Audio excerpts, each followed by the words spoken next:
வணக்கம். ஜோதிடத்துல ராசியும் லக்னமும் ஒருத்தரோட வாழ்க்கைய தீர்மானிக்கிற ரொம்ப முக்கியமான விஷயங்கள்னு சொல்லலாம். ஒரு ஜாதகத்துல லக்னம்ங்கிறது நம்மளோட உயிரையும், ராசிங்கிறது உடலையும் குறிக்கும். ஆமாங்க. நம்ம பிறக்கிறப்ப கிழக்கு திசையில எந்த ராசி தெரியுதோ அதுதான் நம்மளோட லக்னம். இது 2 மணி நேரத்துக்கு ஒரு தடவை மாறும். அதனால ஒரு நாளைக்கு 12 லக்னங்கள் மாறி மாறி வரும். அதனால தான் லக்னம் ரொம்ப துல்லியமான தகவல்களை கொடுக்குன்னு சொல்றாங்க. சரியா சொன்னீங்க. லக்னம் ஒருத்தரோட குணாதிசயங்கள், உடல் அமைப்பு, மனசு எப்படி இருக்கும், அவரோட செயல்பாடுகள், ஆயுசு, எதிர்காலம்னு எல்லாத்தையும் சொல்லும். ராசிங்கிறது நம்ம பிறக்கிறப்ப சந்திரன் எந்த ராசியில இருக்காரோ அதுதான் நம்ம ராசி. சந்திரன் ஒரு ராசியில 2.25 நாள் இருப்பாரு. அதனால ஒரே ராசியில நிறைய பேர் பிறந்திருக்கலாம். சந்திரன் மனசுக்கு அதிபதின்னு சொல்றதால ராசி நம்மளோட மனநிலை, எண்ணங்கள், உணர்வுகளை பத்தி சொல்லும். தினமும் பார்க்குற ராசி பலன் கூட இந்த சந்திர ராசியை வச்சு தான் சொல்லுவாங்க. ஜோதிட ரீதியா பார்த்தா லக்னம் தான் ஒருத்தரோட முழு வாழ்க்கையும் தீர்மானிக்கிற முக்கிய காரணி. ஆமாங்க, நம்மளோட ஆளுமை, சிந்தனை, செய்யற வேலைகள், அதிர்ஷ்டம்னு எல்லாத்துலயும் லக்னம் தான் முக்கிய பங்கு வகிக்கும். ராசி அதுக்கு துணையா செயல்படும். ஒருத்தருக்கு லக்னமும் ராசியும் ரெண்டும் நல்லா இருந்தா அவரோட வாழ்க்கை நல்ல முன்னேற்றமா இருக்கும். மேலும் லக்னம் மற்றும் ராசிக்கு அதிபதியான கிரகங்கள் ஜாதகத்துல எப்படி இருக்குங்கிறதையும் பார்க்கணும். ஒரு கிரகம் லக்னப்படி கெடுதல் பண்ற மாதிரி இருந்தாலும் ராசிப்படி அதே கிரகம் நல்ல பலன்களை கொடுத்தா அந்த கெடுதல் குறைஞ்சு நல்லதாவே மாற வாய்ப்பு இருக்கு. அதனாலதான் ஒரு ஜாதகத்தோட பலனை முழுமையாவும் துல்லியமாவும் தெரிஞ்சுக்க லக்னம் மற்றும் ராசி ரெண்டையும் சேர்த்து பார்க்கணும். இப்போ நாம ஒவ்வொரு ராசி மற்றும் லக்னக்காரர்களோட தனித்தன்மைகள், அவங்க வாழ்க்கையில நடக்கிற முக்கியமான விஷயங்களை பத்தி விரிவா பார்க்க போறோம். இந்த பதிவை முழுசா பார்க்கறதுக்கு முன்னாடி நீங்க இன்னும் நம்ம சேனலை சப்ஸ்கிரைப் பண்ணலன்னா இப்பவே சப்ஸ்கிரைப் பண்ணிக்கோங்க. பக்கத்துல இருக்கிற பெல் பட்டனையும் கிளிக் பண்ணி வைங்க. அப்போதான் நம்ம போடுற ஒவ்வொரு புது பதிவும் உங்களுக்கு உடனே தெரியும். சரி வாங்க, இனி வீடியோக்குள்ள போகலாம். கடகராசி ரிஷப லக்னம் கொண்டவங்க எப்படி இருப்பாங்கன்னு உங்களுக்கு தெரியுமா? அவங்க ரொம்ப மென்மையானவங்கன்னு கேள்விப்பட்டிருக்கேன்.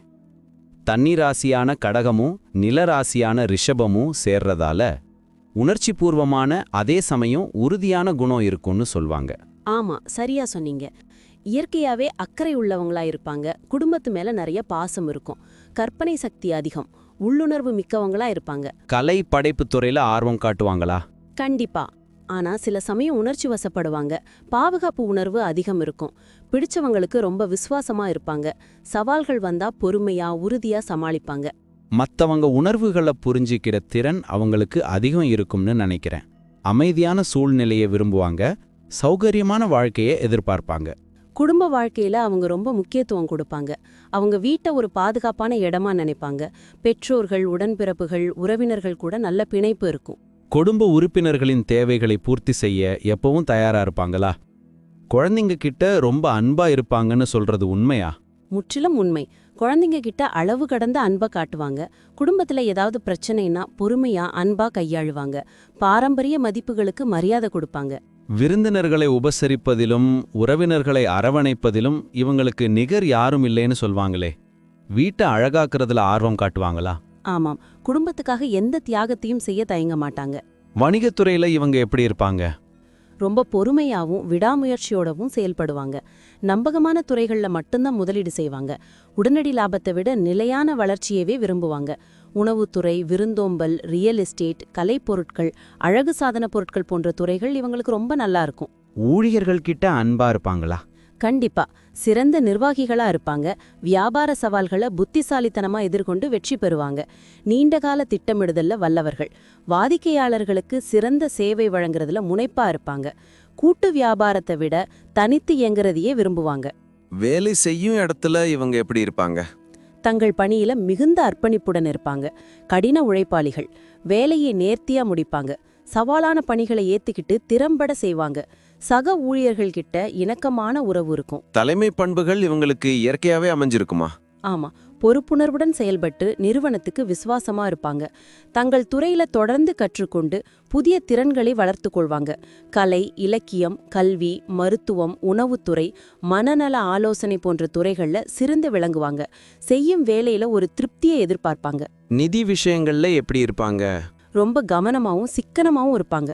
பணத்தை வீணாக்க விரும்ப மாட்டாங்க. எதிர்காலத்துக்காக சேமிக்கும் குணம் உண்டு. நிலையான முதலீடுகள்ல ஆர்வம் காட்டுவாங்க. ரியல் எஸ்டேட், தங்கம் போன்ற நீண்டகால முதலீடுகளை விரும்புவாங்க.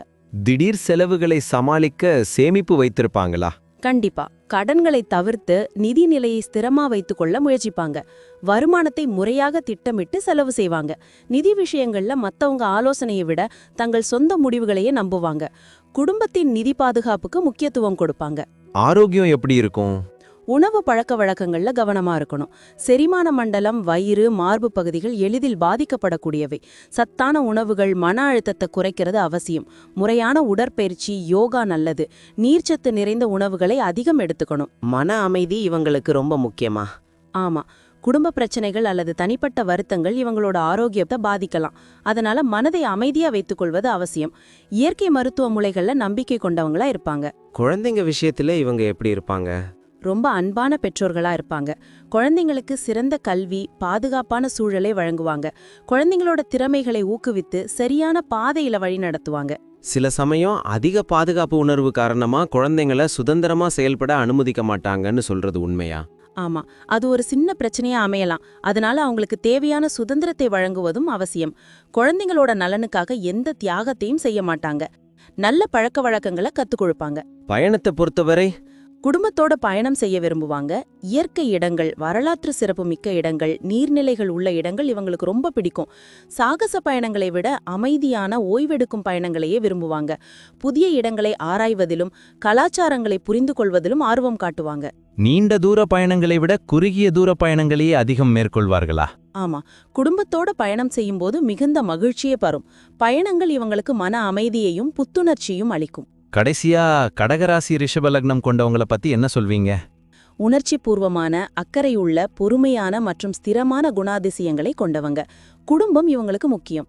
கடின உழைப்பு, அர்ப்பணிப்பு, விடாமுயற்சி இவங்களோட பலங்கள். நிதி விஷயங்கள்ல சிக்கனமானவங்க.